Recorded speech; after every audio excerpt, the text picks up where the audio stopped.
Bonjour, bienvenue dans cette quatrième journée de la semaine de la sensibilisation à la continuité d'activité, donc quatrième conférence. Avant d'aller sur cette conférence, si vous n'êtes pas encore inscrit sur la chaîne YouTube, inscrivez-vous, cliquez sur la cloche qui vous permettra de recevoir nos vidéos, environ une par mois, voire plus. Donc n'hésitez pas à vous abonner. Et puis partagez cette chaîne auprès des personnes que ça peut intéresser. Il n'y a aucune obligation sur ça, mais bon, si ça peut servir à d'autres personnes, autant leur faire profiter en fait de ces vidéos. Donc voilà, sans plus attendre, on va arriver sur cette quatrième conférence de la semaine de la sensibilisation à la continuité d'activité. Et aujourd'hui, on va parler tout simplement de 9 stratégies gagnantes pour tout simplement réduire les coûts d'un plan de continuité d'activité. Alors on dit qu'un plan de continuité d'activité, c'est coûteux, c'est long et ça prend donc beaucoup de temps et beaucoup d'argent. Alors, oui et non. Oui, parce qu'en effet, si on veut faire les choses correctement, eh ben, il va falloir un investissement parce que vous allez vous apercevoir qu'au long de votre continuité, de la mise en place de votre continuité, eh ben, il va y avoir des impacts qui vont nécessiter de mettre en place des projets de rattrapage. Et puis long, ben, ça dépend comment est-ce que vous y prenez et quelle est l'implication. On va le voir sur justement les 9 stratégies gagnantes pour réduire des coûts. Allez, première série de 3 stratégies gagnantes. Donc la première, tout simplement, l'optimisation de son BIA. Au tout début d'un plan de continuité d'activité, une des premières actions, c'est le Business Impact Analysis qui va vous permettre d'optimiser, de faire un point sur vos activités, les activités qui sont essentielles versus celles qui le sont moins et celles qui ne le sont pas. Par rapport à ça, ça peut être une étude, une analyse qui peut être plus ou moins longue. Tout dépend comment est-ce qu'elle est ficelée dès le départ. Si vous commencez à déterminer le périmètre avec la haute direction, cela va déjà pas mal aider.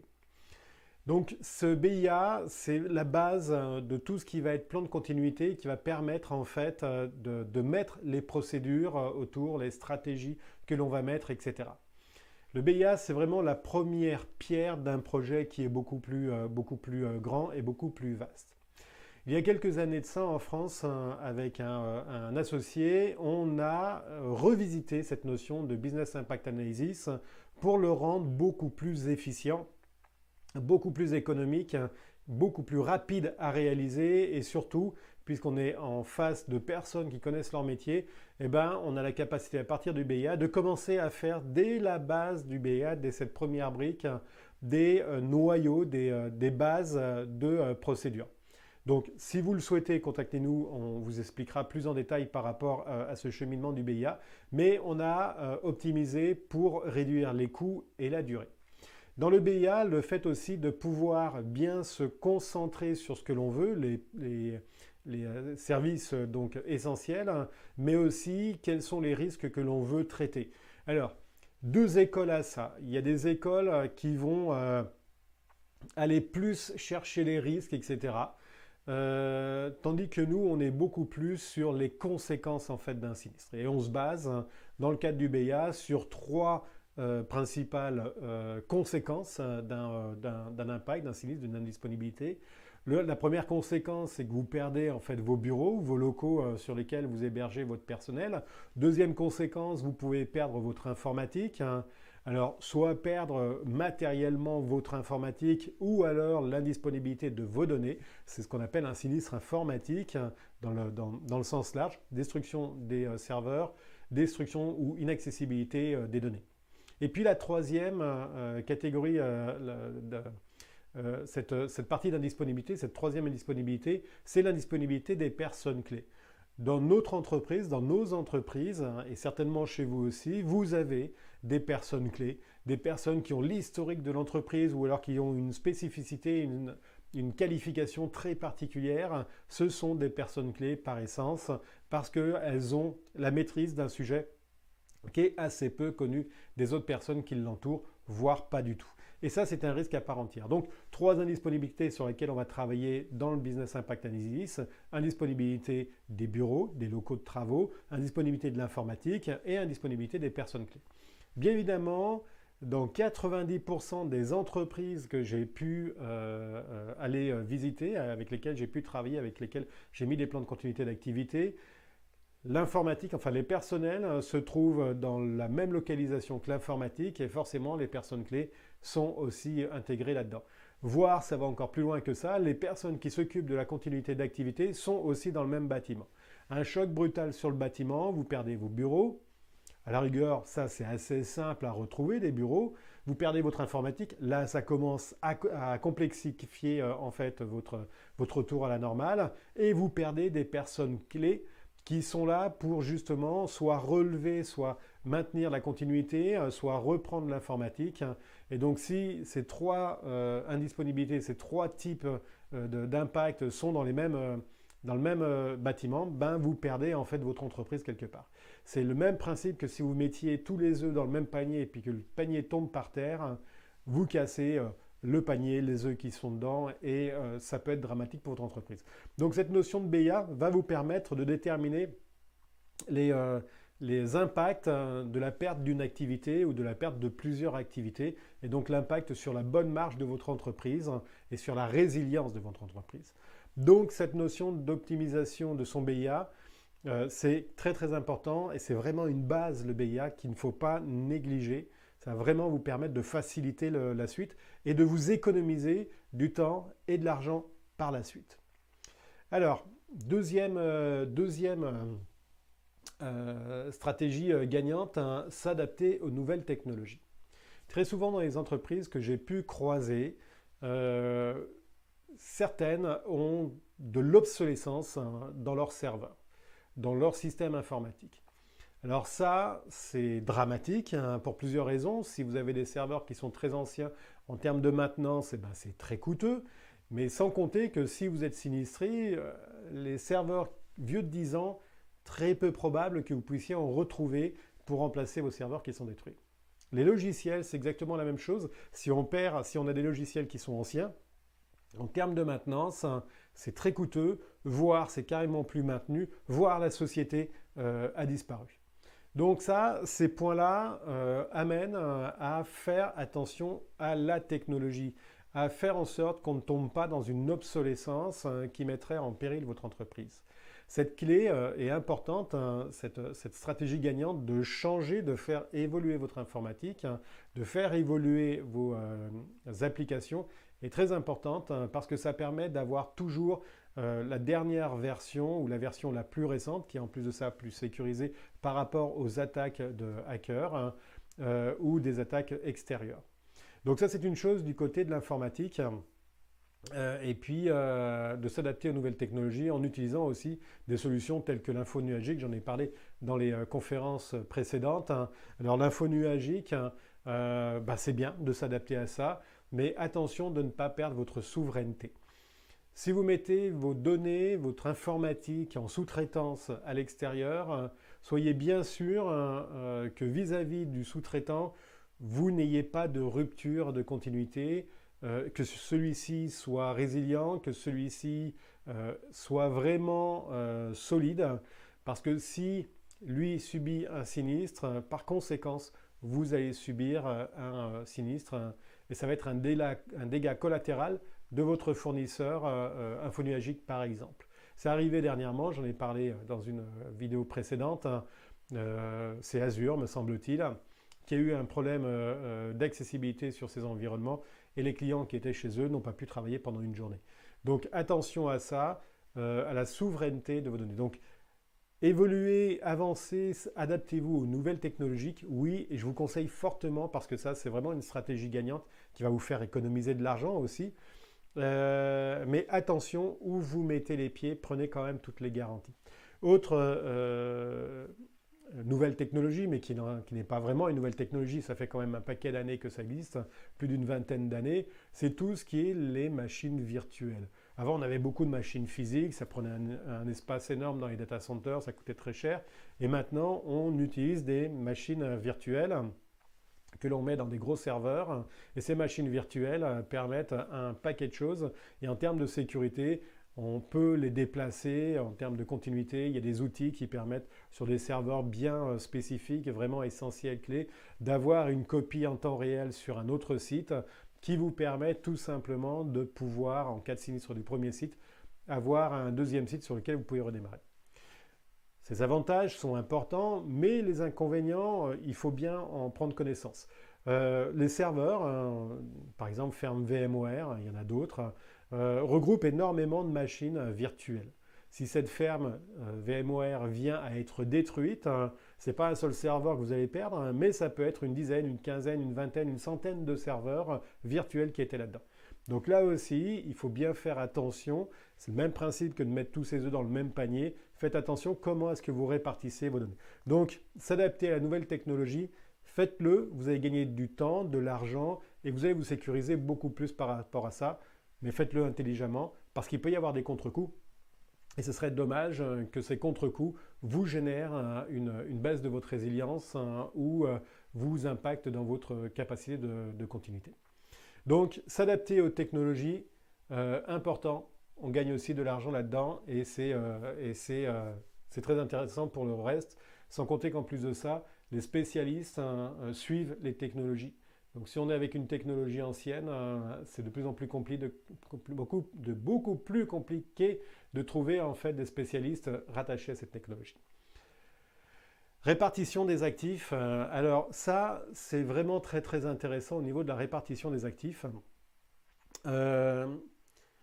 Si vous avez plusieurs data centers, centres informatiques, CTI, ce qui serait bien, c'est que les machines qui sont côte à côte vous avez votre machine de production et puis une machine de production bis qui est là pour pallier une panne mécanique sur ce premier serveur. Donc le deuxième serveur embarque et puis il n'y a pas de coupure, il n'y a pas de rupture en fait de service. Par contre, il se trouve dans le même bâtiment, dans la même salle informatique. Donc là, la répartition des actifs, c'est de délocaliser ces équipements. La majeure partie de ces équipements, c'est possible de le faire, de répartir en fait ce serveur de secours du premier serveur de production, de le mettre sur un autre site qui va vous permettre, en cas de destruction du premier site, que votre site secondaire, qui a ce deuxième serveur de secours, soit opérationnel, et opérationnel, voire tout de suite, puisqu'il n'y a pas de rupture de service. D'autres choses qui peuvent être faites, c'est que dans les environnements de production informatique, on a différentes catégories de serveurs, des paliers en fait, qui va du développement jusqu'à la mise en production. Sur la machine de mise en production et puis l'environnement de pré-production, qui est en fait une image de la production sur laquelle on va amener des modifications, les tester, les qualifier avant de les mettre en production. Et ces environnements sont généralement là aussi dans les mêmes salles informatiques que l'environnement de production. Là, il y a un gain à déplacer ce serveur-là pour le mettre dans une autre salle informatique qui vous permettra tout simplement, en cas de sinistre de votre production, de vous servir de votre environnement de pré-production pour faire un environnement de reprise en même temps que de pré-production. Donc ça, c'est très très intéressant. Ça vous fait économiser énormément d'argent par rapport au rachat de matériel. En termes de temps, ça vous permet d'avoir une disponibilité de matériel équivalente et immédiate par rapport à votre système de production. Donc c'est très très gagnant donc, de le délocaliser. Impact par rapport à la délocalisation d'un environnement de pré-production, il faut prévoir une copie de la production sur votre site secondaire auquel votre machine de pré-production sera rattachée sur les données de production. On redémarre l'ensemble et on repart en business avec en fait des machines équivalentes à la production et puis les données qui ont été répliquées. Donc ça, c'est toutes des solutions de répartition des actifs. Répartition des actifs encore en termes de technologie. Si vous avez des consoles, là aussi, des consoles, vous pouvez peut-être les délocaliser sur votre site secondaire qui vont permettre de suivre votre site principal. Votre site principal est détruit, et vous avez vos consoles que vous n'aurez pas à remonter par rapport à ça. Et en plus de ça, vous avez des consoles d'alertage. Parce que j'ai déjà vu ailleurs que les consoles d'alertage se trouvaient dans le même CTI et en cas de coupure électrique, il n'y avait aucune remontée d'alerte parce que tout simplement la machine était coupée. Donc le fait de l'externaliser permet d'avoir une vision de votre site de production et de remonter toutes les alertes si votre site de production est down. Donc ça aussi, c'est intéressant de le faire Autre possibilité par rapport à ça, c'est que si votre console, parce que si votre site secondaire est sinistré, si votre console tombe, eh ben, vous avez tous les environnements sur le premier site de production pour remonter une console à partir d'une machine virtuelle ou d'une copie de sauvegarde de la machine, de la console qui a été mise sur l'autre site. Donc pas mal de possibilités par rapport à ça, et ça, c'en est que 3, il y en a beaucoup plus vis-à-vis des possibilités de répartition des actifs. Dans le cadre de la répartition des actifs, là on a parlé de la partie technologie, mais il y a aussi la partie métier vis-à-vis de ça. Et si vous avez plusieurs bâtiments dans lesquels vous avez des personnels, ben généralement dans ces bâtiments, là, il y a des espaces, des cafétérias, des espaces peut-être de développeurs, des plateaux où il y a des développeurs, des personnels extérieurs, des salles de réunion. Et ça, en fait, ça permet d'un bâtiment sur l'autre de pouvoir secourir en utilisant les environnements des autres. Et la répartition des actifs aussi, c'est des actifs RH, humains, c'est tout simplement aussi de répartir vos personnels. Si vous avez vos personnels spécialistes qui sont dans le même bâtiment que l'informatique, et puis que l'équipe qui s'occupe de la continuité se trouve aussi dans le même bâtiment, ben, il est peut-être intéressant de délocaliser les personnels sur le bâtiment inverse de là où se trouve l'informatique. Si l'informatique est touchée, vos personnels, si le bâtiment de l'informatique est touché, vos personnels ne sont pas touchés et peuvent intervenir tout de suite. Alors, vous me direz, c'est pas possible dans mon entreprise parce que moi, j'ai pas plusieurs bâtiments, j'ai pas plusieurs salles informatiques. Soit, et ça arrive pour les PME, PMI, que vous n'ayez pas de possibilité. Et là, il va y avoir justement des possibilités de partenariat avec d'autres entreprises, des partenariats croisés. Je vous en parlerai dans une autre vidéo. Ceci dit, j'en ai déjà parlé dans une conférence qui va s'afficher ici. Et ben on va passer sur le point suivant au niveau de la répartition des actifs. C'est pas mal ce qu'il en est. Si vous avez aussi des hangars ou d'autres bâtiments comme ça de stockage, là aussi il y a des possibilités de les aménager comme étant en fait un site de secours pour vos personnels. Voilà par rapport à ça. Allez, les 3 suivants. Le numéro 4, culture d'entreprise sur la continuité d'activité. Ça, c'est une stratégie qui est très gagnante, qui peut prendre un peu de temps, je vous l'accorde, mais c'est d'inculquer en fait une culture vraiment d'entreprise au niveau de la continuité. Et puis ça va rejoindre un point 10, là, ça commence à s'afficher de plus en plus, en fait je vais vous donner 10 clés. Par rapport donc à la culture d'entreprise sur la continuité, eh ben, à force de faire de la sensibilisation, on va amener les personnes elles-mêmes à se préoccuper de leur propre continuité, de le vivre dans l'ADN de l'entreprise, de telle sorte qu'une fois que c'est intégré dans l'ADN de l'entreprise, eh ben, on va pouvoir, sans forcément pousser les gens, à amener une réflexion individuelle. Et ça, quand on arrive à ce niveau de maturité en termes de culture d'entreprise sur la continuité d'activité, et ben là, on a gagné énormément parce que les gens d'eux-mêmes vont faire attention dans leur processus, dans les évolutions technologiques, à penser en permanence continuité. Et ça, c'est excessivement intéressant par rapport à ça, cette culture d'entreprise. Vous pouvez amener aussi, par rapport à cette culture d'entreprise, des jeux, des challenges d'un service à un autre. Lorsqu'on fait des exercices, on peut faire des chronomètres par rapport justement, on parlait de PMU, de mesures d'urgence à l'évacuation des bâtiments, celui qui est le plus rapide à évacuer, celui qui va rejoindre son site de secours le plus rapidement. On peut faire des challenges comme ça. On peut amener en fait un côté ludique vis-à-vis de ça. Je vais en parler justement sur des exercices qui est aussi une autre clé gagnante.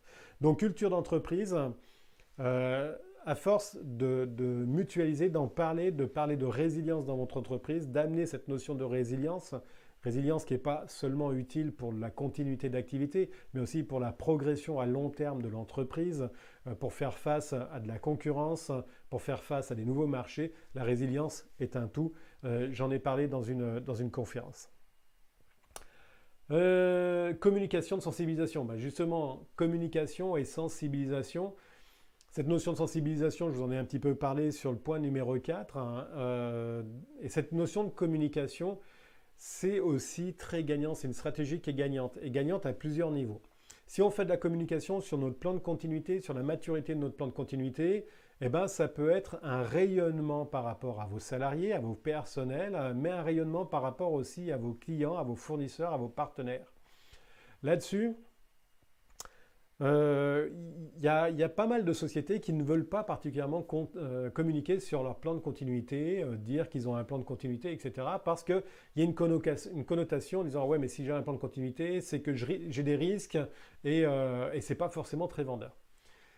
Euh, il suffit d'aborder ça de façon autre, tout simplement dans le fait de dire que les partenaires, les clients sont importants pour votre entreprise. Et afin de pouvoir garantir le service sans rupture à vos clients, à vos partenaires, vis-à-vis de vos fournisseurs aussi, vous investissez sur de la résilience dans votre entreprise, sur une continuité d'activité qui va éviter une rupture de fonctionnement de votre entreprise.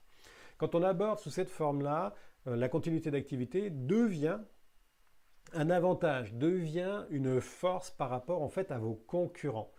Et plus on va communiquer là-dessus en disant ben voilà, on est opérationnel, on est mature. Dernièrement, on a fait un test, on a simulé un avion qui s'est scratché sur le bâtiment et on a pu exécuter nos plans de mesure d'urgence, continuer l'activité sur d'autres sites, etc., etc. Donc communiquer sur des résultats qui sont positifs est une très très bonne chose et va donner de votre entreprise une image d'entreprise solide. Et ça, pour les partenaires, ils sont vraiment friands. Les compagnies d'assurance, vos banquiers voient d'un très bon œil quand l'entreprise est résiliente. L'assureur, parce qu'il sait que l'argent, quand il va le redonner, il va être réinvesti. En plus de ça, ça fait baisser par rapport à l'entreprise des coûts d'assurance. Et le banquier, lui, il sait que l'argent qu'il investit dans l'entreprise, s'il y a un sinistre, il n'y aura pas de perte d'exploitabilité. Et donc, du coup, la trésorerie va continuer à se remplir par rapport à ça. Et donc, les remboursements des prêts pourront se faire. Il n'y aura pas de rupture là-dedans. Il n'y aura pas de problème de ce côté-là. Donc les partenaires sont vraiment très, très intéressants par rapport à ça. Donc n'hésitez pas à communiquer. Bien évidemment, ne communiquez pas tout, ne communiquez pas les détails particuliers de vos procédures, hein, parce que là-dessus, il y a des confidentialités à avoir. Mais sur la réussite de vos essais, sur le fait que vous progressez en maturité dans les essais, que vous avez fait un essai sur tel événement ou tel autre événement, ça amène de la publicité en plus de ça sur votre entreprise, en plus d'être excessivement bien perçu par rapport à vos partenaires. Et je vous invite d'ailleurs à communiquer aussi avec vos fournisseurs et de leur demander si eux ont un plan de continuité d'activité qui éviterait d'avoir des ruptures d'approvisionnement si votre fournisseur vous fournit des équipements et du matériel. C'est très intéressant de leur demander parce que ça fait partie du magasinage, de la recherche du meilleur fournisseur et pas seulement sur le produit en tant que tel ou du matériel, mais aussi sur qu'est-ce qui se passe, vous fournisseurs, si vous êtes sinistré et puis est-ce que vous serez en capacité de pouvoir me le livrer malgré en fait le fait que vous soyez sinistré. C'est très important parce qu'un fournisseur qui est sinistré impacte ses clients et ses clients s'ils sont mono-fournisseurs ou qui eux-mêmes n'ont pas prévu une rupture de la chaîne de livraison, peuvent être très très mal pris. Donc à votre niveau, si vous avez des fournisseurs, si vous êtes mono-fournisseur, il est peut-être intéressant là aussi d'aller voir quels sont les autres fournisseurs sur lesquels vous pourriez vous replier si votre propre fournisseur n'est pas capable d'avoir un plan de continuité d'activité. Très important ça. Donc communiquer et sensibiliser. Alors sensibiliser, comme je l'ai indiqué un petit peu avant, sensibiliser vos personnels, sensibiliser vos partenaires, sensibiliser vos fournisseurs, sensibiliser en effet vos clients à la continuité. Parce que si vous-même vous êtes résilient et que vous êtes un exemple de résilience, croyez-moi, il va y avoir tout votre écosystème de relations qui va avoir une vision qui eux-mêmes va les amener à la réflexion de se dire « Ah ouais, mais et si moi, j'avais une résilience plus importante ?» Donc, important de sensibiliser, et puis vous pouvez sensibiliser plus large que votre entreprise. Utilisation des bonnes pratiques. Alors, l'utilisation des bonnes pratiques, j'ai pu le subir dans d'autres mandats. Euh, Si on n'utilise pas les bonnes pratiques hein, et puis qu'on fait faire ça par n'importe qui, eh ben, on a un résultat qui est n'importe quoi.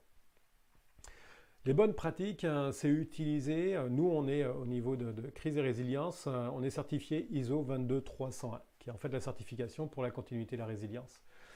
Donc par rapport à ça, ça permet d'avoir en fait un mode de fonctionnement qui est très structuré et on passe par toutes les étapes, on n'oublie rien dessus. Et ça permet vraiment en fait de pouvoir avoir une façon de faire qui est normée, sur lequel on a des gabarits, on a des méthodologies, on n'oublie rien. C'est bien réglé comme du papier à musique. Et ça, cette notion-là de bonne pratique, c'est vraiment intéressant de l'avoir parce que ça va éviter de partir n'importe comment et puis d'arriver à un stade et puis de se dire ah mais mince j'aurais dû faire ça avant. Assez souvent j'ai pu le voir. C'est pour ça que cette clé, cette stratégie gagnante est importante aussi et vous fera gagner de l'argent. Ça permettra de réduire les coûts sur des oublis, le fait de se baser sur les bonnes pratiques. Alors, bon, je parlais de ISO 22301, il y a l'ADRI, il y a le BSI, il y a le COBIT, etc. Donc il y en a plusieurs de bonnes pratiques, mais sur la continuité, enfin moi celle que je recommande, c'est l'ISO 22301. Alors je milite peut-être pour ma paroisse, hein, mais ceci dit, pour moi, c'est la plus à jour par rapport aux autres bonnes pratiques. Mais quoi qu'il en soit, peu importe celle que vous choisissez, la bonne pratique vous donnera un guide qui vous permettra vraiment de faire les choses dans la règle de l'art. Et ça, c'est important par rapport à ça. Certains pourraient dire, ouais, mais c'est contraignant. Je vous l'accorde. Sur l'ISO 22301, il y a 101 activités, oui, 101 ou 110, je ne me rappelle plus. Hein. Je crois que c'est 101 activités à travers lesquelles on passe. Il y a des activités, ce n'est pas la peine de vous enfarger les pieds là-dedans. Mais ça vous permet de passer dessus et puis de vous dire, tiens, est-ce que j'en ai besoin? Est-ce que c'est utile maintenant ou est-ce que ça ne l'est pas maintenant? Si ce n'est pas utile maintenant, bah, passez à la suivante. Si c'est utile plus tard, eh ben, quand vous repasserez pour réviser en fait votre plan, ben, vous allez repasser sur les 101 activités, et puis vous allez arriver sur l'activité que vous aviez mise de côté parce qu'à ce moment-là, ce n'était pas utile. Hein, et puis là, vous allez vous apercevoir, ah ben, tiens, maintenant c'est utile parce que par rapport à cette activité-là, ben, je vais avoir besoin de ça. Donc, c'est vraiment un guide qui est super important. Et nous, on fonctionne comme ça et ça permet de rien oublier et puis d'être très carré dans ce que l'on fait. Et c'est vraiment de bonne qualité. Alors, donc on a vu les 6 premières. Les 3 dernières. Alors, qu'est-ce qu'on a ici? On a accompagnement par des experts, mais garder la maîtrise. J'insiste sur le terme expert. Hein. Pour moi, un expert, c'est une personne qui est un minima certifié. Alors, nous, on est en 22301, mais il y en a qui sont certifiés en DRI, il y en a d'autres qui sont certifiés en d'autres choses. Un expert doit être certifié. C'est le basique du basique. Ensuite de ça, il doit avoir une expérience. Concernant les expériences, pour un expert, c'est 10 ans, quoi, 10 ans minimum. Avant ça, moi, enfin personnellement, chez nous, on ne considère pas qu'on est un expert. On est un junior, on a une connaissance par rapport à la continuité, mais on n'a pas suffisamment vécu dans les entreprises, on n'a pas suffisamment vécu de crise pour se dire expert. Chaque entreprise est différente, le mode de fonctionnement, et il y a des réflexes que l'on acquiert avec l'expérience, avec l'expertise qui permet que lorsque l'on fait des questionnements, des audits, des interviews par rapport au personnel, eh ben, on a des petites lumières qui s'allument en fonction de ce que dit la personne. C'est l'expérience. Et l'expérience, elle ne se fait pas en 6 mois, en 1 an, en 5 ans, non. Elle se fait à plus long terme. Donc pour moi, le minimum, c'est 10 ans. Donc si vous faites appel à des experts certifiés et avec 10 ans d'expérience. Vous direz, je prêche pour ma paroisse, ça fait 30 ans que je fais ça. Mais bon. Ensuite de ça, cette notion de garder la maîtrise, j'ai assez souvent vu où les sociétés faisaient appel à des sociétés de consulting pour mettre en place des plans de continuité, parfois avec des experts, ce que je conseille fortement, parfois avec des non-experts. Et puis on voit le résultat. Encore assez récemment, j'ai vu des résultats qui n'étaient pas au niveau à laquelle on pouvait s'attendre. Ceci dit, garder la maîtrise, ça veut dire qu'une fois que les spécialistes sont passés, là, il faut que ce soit pris en interne. Et la meilleure des choses que vous pouvez faire quand vous prenez justement des experts, c'est de les associer avec une personne en interne qui va prendre la charge de ce travail de continuité. C'est excessivement important. Chez Crise et Résilience, on souhaite dès le départ, et d'ailleurs c'est une condition pour qu'on travaille avec nous, que l'on nous affecte un interne qui soit avec nous et qui nous côtoie au quotidien. Et on fait du transfert de compétences, de connaissances, depuis le départ du projet jusqu'à la fin. L'objectif pour nous, Crise et Résilience, c'est que la personne qui est assignée à ce poste de responsable plan de continuité d'activité de l'entreprise arrive au même niveau que nous en termes de connaissances technologiques, techniques du plan de continuité d'activité. Qu'il sache, qu'il soit passé dans les 101 activités, qu'il sache de quoi il en retourne par rapport à ça.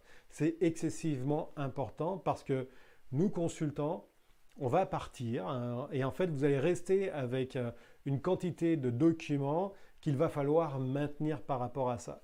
Si on attend la dernière minute pour affecter une personne, eh ben la personne va se sentir assez déstabilisée parce qu'il y a quand même du stock sur des entreprises. On peut faire 200 activités, des procédures pour 200 activités métiers, sans compter toutes les procédures de reprise informatique. Et donc la coordination de l'ensemble de tout ça, la connaissance des interactions entre les activités, entre les procédures informatiques, la gestion de crise, ça prend quand même du délai d'apprentissage et plus on est tôt dans le processus, la personne interne est tôt dans le processus et plus c'est facile en fait à absorber. Chez Crise et Résilience, justement, on ne souhaite pas être là et prendre en permanence l'avant-scène de la continuité d'activité de l'entreprise. Parce qu'en fait, cette continuité, elle ne nous appartient pas. Elle vous appartient à vous qui êtes responsable de votre résilience. Donc on intervient et on met vraiment en avant les personnes internes pour qu'elles acquièrent cette partie. Je parais un peu passionné par rapport à ça parce que c'est excessivement important pour nous. La notion d'autonomie est excessivement importante par rapport aux entreprises dans lesquelles on passe. Et en plus de ça, ça évite que les procédures, que tout l'ensemble que l'on a mis soit tabletté dans un coin et puis que ça reste perdu et que le moment où on veut s'en servir, eh ben, on ne sache pas quoi faire. Donc cette notion d'accompagnement par des experts vraiment je vous invite à prendre des experts parce que j'ai pu voir des résultats qui n'étaient pas brillants et puis garder la maîtrise pour que vous soyez vraiment les propriétaires par rapport à ça. Rien ne vous empêche, une fois que nous sommes partis au niveau de Crise et Résilience chez un autre client, de faire appel à nous de façon ponctuelle. D'ailleurs, on offre des services comme ça avec des heures en banque qui permettent, vous nous appelez, on vient, on vous accompagne sur un truc que vous n'auriez peut-être pas vraiment acquis, ou alors on vous accompagne sur d'autres sujets, mais de façon très ponctuelle. Voilà par rapport à ça. Ensuite de ça, exercice. Alors, le slide précédent, la conférence précédente, c'était pratiquer, pratiquer, pratiquer. Ça aussi, c'est une clé, et puis ça rejoint aussi cette partie-là. C'est une clé qui est excessivement aussi importante. C'est une stratégie qui est gagnante par rapport à ça. Les tests, je vous l'accorde, ça prend du temps. Les essais, ça prend du temps. Ça peut coûter de l'argent. Mais ça va vous sauver la vie de votre entreprise au moment où vous aurez un sinistre. Qui plus est, ça va vous permettre au niveau de votre entreprise de gérer une relation interactivité et de rapprocher en plus de ça les gens. Ça rejoint cette partie de culture d'entreprise et de sensibilisation. Ces exercices vont permettre de fédérer un paquet de personnes qui habituellement ne se parlent pas forcément ou ne travaillent pas forcément ensemble. Quand on fait un exercice, des tests de plan de reprise informatique, tous nos spécialistes sont dans la même pièce et ça génère des interactions qu'ils n'auraient pas s'ils étaient sur un plateau et que les services étaient répartis dans différents bâtiments. Donc ces exercices-là ont vraiment une plus-value. Ensuite de ça, sur les exercices, ce que j'ai pu déjà remarquer dans différentes entreprises, dans différentes interactions par rapport à ça, c'est que les gens ont peur des exercices, mais en fait, ils ont surtout peur de rater, de faire que cet exercice ne fonctionne pas. Bah, c'est très bien s'il ne fonctionne pas. Je vous le dis clairement, hein, un exercice qui ne fonctionne pas, c'est du pain béni, c'est parfait par rapport à ça. Parce que s'il ne fonctionne pas, c'est qu'il y a une non-conformité. Et s'il y a une non-conformité, eh ben, c'est qu'il faut la régler. Et c'est préférable de la régler en temps de paix plutôt qu'en temps de sinistre. C'est trop tard en temps de sinistre. Donc les exercices, c'est vraiment fait pour ça, pour aller chercher les erreurs. Donc vous pouvez même pousser à l'extrême vos tests quand vous avez acquis une certaine maturité. Vous pouvez pousser les différents tests. Quand il y a des tests pour la NASA, etc., là, ils testent et puis ils testent avec des conditions qui peuvent être mauvaises. Donc voilà, c'est le même principe quand on arrive à une certaine maturité. Donc on peut pousser en faisant des anomalies supplémentaires pour voir comment est-ce que les gens réagissent dans le cadre d'exercices. Exemple, quand on fait des gestions de crise, chez Crise et Résilience, on anime des gestions de crise, eh ben, dans les personnels qui sont autour, on distribue des enveloppes. Et dans ces enveloppes-là, il y a un petit mot qui indique comment la personne va devoir se comporter quand on va demander de décacheter l'enveloppe. Et en plein milieu de la séance, on demande de décacheter l'enveloppe et puis il va y avoir une personne qui va être sortie du jeu. Parce qu'il y a quelqu'un chez lui qui le demande, parce qu'il a été hospitalisé, ou alors parce que la personne prend une crise cardiaque, et ça permet de rajouter une pression au niveau des personnes qui sont autour. Alors bien évidemment, ce genre d'exercice complémentaire, on ne le fait pas dans les premiers tests, hein, dans les premiers essais, dans les premières simulations, on attend qu'il y ait une certaine maturité pour commencer crescendo à faire augmenter. Mais par rapport à ça, c'est très intéressant de jouer les tests et d'aller rechercher justement ce qui ne marche pas, ce qui ne fonctionne pas. Et si votre hiérarchie est très sensible sur le fait qu'ils veulent à tout prix que les tests réussissent, dites-leur simplement que en sinistre réel, on va se confronter à des moments où ça ne fonctionnera pas. Même si votre procédure est super correcte, vous serez face à des situations où ça ne fonctionnera pas. Et donc le fait de commencer à travailler dans les essais de reprise des choses qui ne fonctionnent pas, de se trouver face en fait à des challenges pour faire remonter est une très très bonne chose. Ça rajoute une petite couche de stress, ça rajoute une notion de on est au pied du mur et puis il faut trouver. Et ça, c'est du plus que vous aurez lorsque vous aurez un sinistre réel ou un événement qui est bloquant. Donc les exercices, c'est vraiment quelque chose de vraiment intéressant. Et il y a plusieurs types d'exercices. Moi, j'adore faire des exercices de simulation avec les personnes où on les pousse dans le retranchement. J'adore ça. C'est peut-être un côté sadique. Allez, implication de la direction. Ça aussi, c'est excessivement gagnant.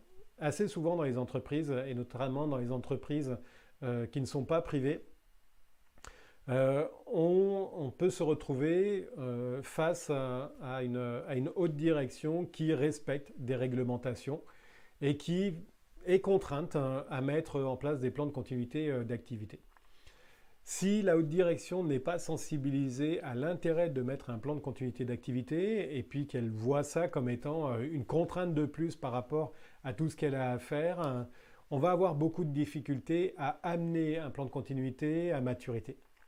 C'est pour ça que l'implication de la direction, alors que ce soit dans le privé, que ce soit dans le public, peu importe, doit être dès le départ très très forte. En fait, la haute direction et l'ensemble en fait hiérarchique en dessous doivent être impliqués dès le départ, sensibilisés dès le départ par rapport à ce que c'est que la mise en place d'un plan de continuité, afin qu'eux-mêmes s'y intéressent et demandent des résultats. Quand une haute direction demande des résultats sur l'avancée, je suis excessivement content par rapport à ça. Ça met la pression, je vous l'accorde, c'est tout à fait normal, mais ça permet de voir que la haute direction est très sensibilisée par rapport à ça. Dans certaines entreprises que j'ai pu traverser par le passé, La haute direction s'est sentie concernée quand on a commencé à faire des essais des simulations de sinistres pour la gestion de crise. Avant ça, il laissait rouler les choses sans vraiment s'intéresser en fait aux résultats.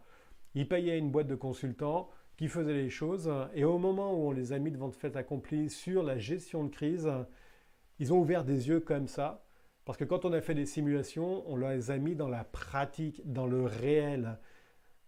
Notamment le fait de votre entreprise, elle vient de s'arrêter parce qu'elle est sinistrée. Et pour certains cadres, certains hautes directions, ils n'imaginent pas ça. Mentalement, ce n'est pas dans leur esprit. Et c'est normal. Donc quand on les met face en fait à une simulation de gestion de crise, c'est à ce moment-là qu'ils se mettent à comprendre, à se dire waouh, mais ça peut réellement m'arriver. Et ça, c'est un grand moment dans lequel on peut voir dans les yeux de chacun des étoiles, parce qu'il y en a qui adorent ça, des moments d'interrogation ou de vide dans le regard des gens, parce qu'ils sont saisis sur le moment. Et en fonction de la maturité des tests, des essais que l'on fait sur la gestion de crise, on peut vraiment choquer des personnes, et c'est le but d'ailleurs, de choquer des personnes par des interviews, par exemple en termes de gestion de crise, de communication de crise. On fait des interviews avec des journalistes, et croyez-moi que ça, c'est un moment très très dur pour les cadres parce que ça les remet dans leur vulnérabilité sur le fait que les choses ne fonctionnent pas et qu'ils sont responsables de cette partie-là. Donc, implication de la direction dès le départ, c'est vraiment, vraiment, vraiment important. Et hélas, parfois, ce n'est pas suffisamment perçu dans ce sens-là. C'est parfois perçu comme étant une contrainte de la continuité, ce qui est bien dommage. Parce que la continuité d'activité, c'est une assurance sur votre avenir. La résilience, c'est une assurance sur la grandeur de votre entreprise, sur le maintien de votre entreprise suite à un sinistre ou face à la concurrence. Donc voilà, vraiment implication de la direction, très très important. Et bien évidemment, implication de la direction, ça veut dire implication aussi de tous les paliers intermédiaires, donc les cadres, les responsables de services, de divisions, d'activités, etc. Et on descend comme ça et on peut rejoindre justement la sensibilisation parce que ça va permettre de faire un ensemble entre les deux et la sensibilisation qui va permettre d'amener justement une culture d'entreprise. Et on boucle là par rapport à ça. Donc c'est vraiment en fait un gain qui est énorme et qui va permettre de gagner de l'argent. Aussi, puisqu'on était sur ce sujet de gagner d'argent, si la direction n'est pas impliquée et qu'elle ne donne pas des deadlines qui sont très très clairs, votre projet de plan de continuité risque d'être mis en place sur du très très long terme et vous allez payer possiblement des consultants qui vont attendre des décisions par rapport justement aux directions qui ne prennent pas de décision. Et donc là, ça peut coûter très très cher. Et il y a une notion de lassitude aussi qui va se faire par rapport au personnel et aux intervenants de la continuité. Donc voilà, optimiser son BIA, donc contactez-nous si vous voulez avoir plus d'informations là-dessus.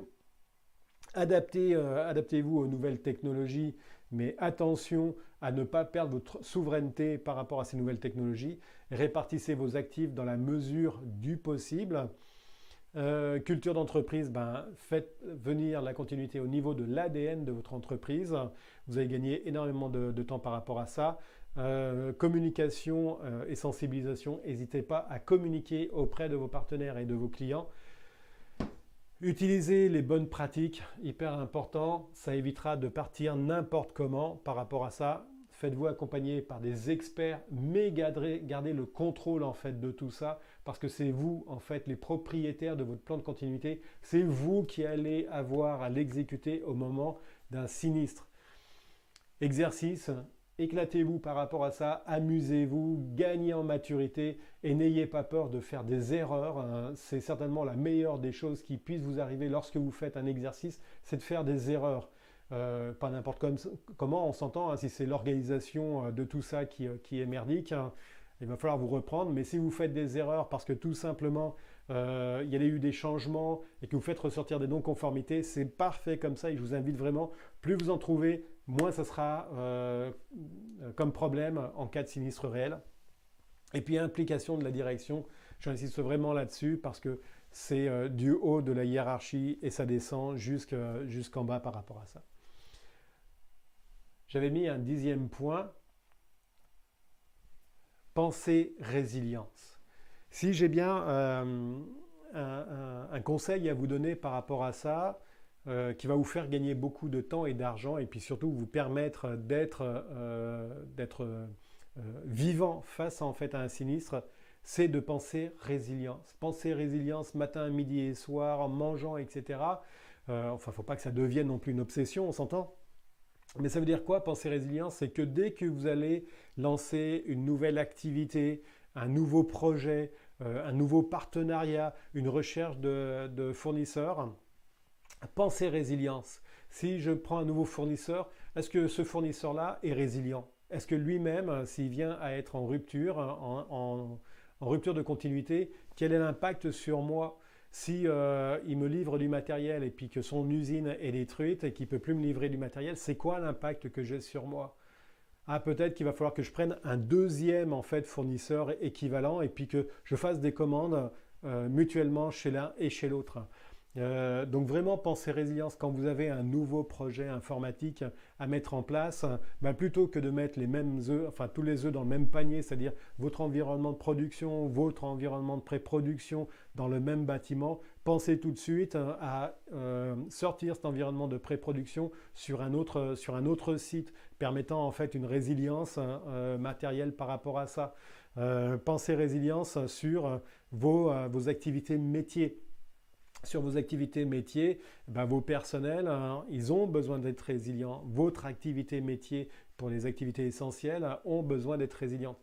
Si vous créez une nouvelle branche ou un nouveau bâtiment ou une nouvelle activité, pensez tout de suite résilience avant même de la mettre en place. Dès les premiers moments de cette naissance d'idées, de projets, il faut penser résilience.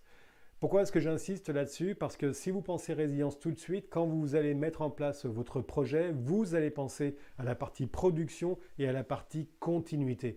Et en plus de ça, en pensant à ça, vous pouvez même penser à dire, mais moi, cette partie continuité, là, ça me coûte de l'argent, comment est-ce que je peux la rentabiliser?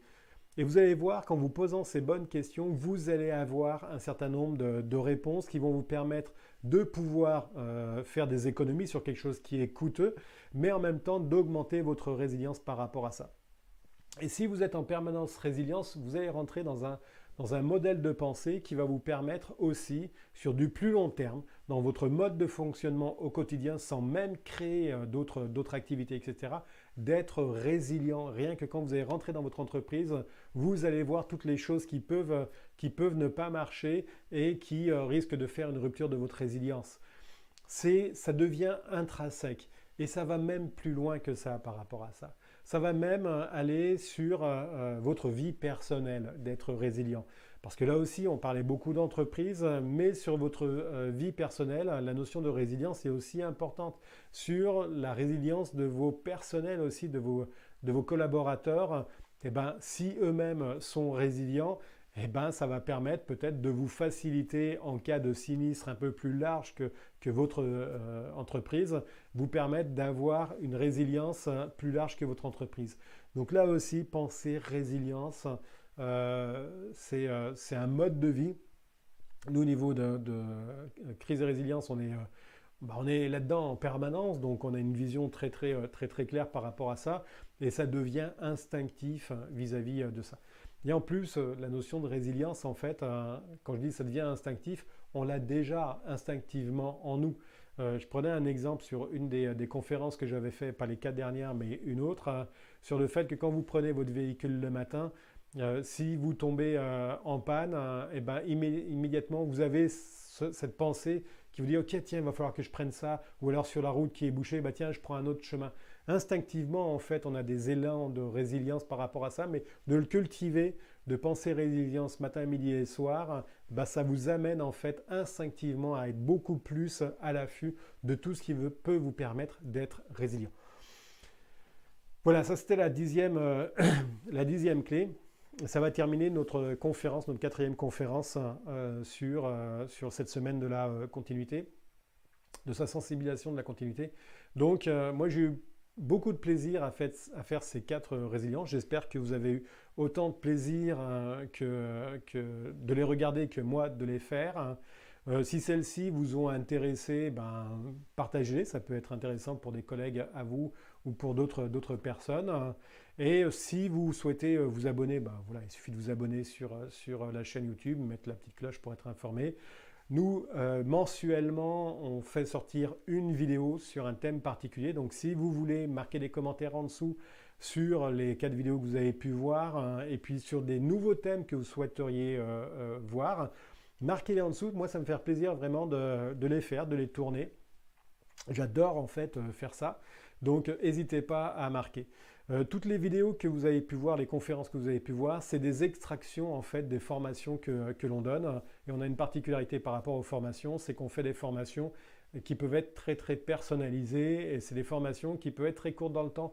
On hésite vraiment beaucoup à faire des formations de 3 jours parce que déjà c'est coûteux, ça prend du temps et on préfère faire des formations ciblées sur des besoins vraiment spécifiques. Donc n'hésitez pas à nous contacter si vous souhaitez avoir plus d'informations par rapport. On est sur la fin. Donc voilà, je voulais vous remercier et puis à très bientôt. N'hésitez pas à regarder les autres vidéos sur cette chaîne. Merci beaucoup et puis bonne continuité. Bye.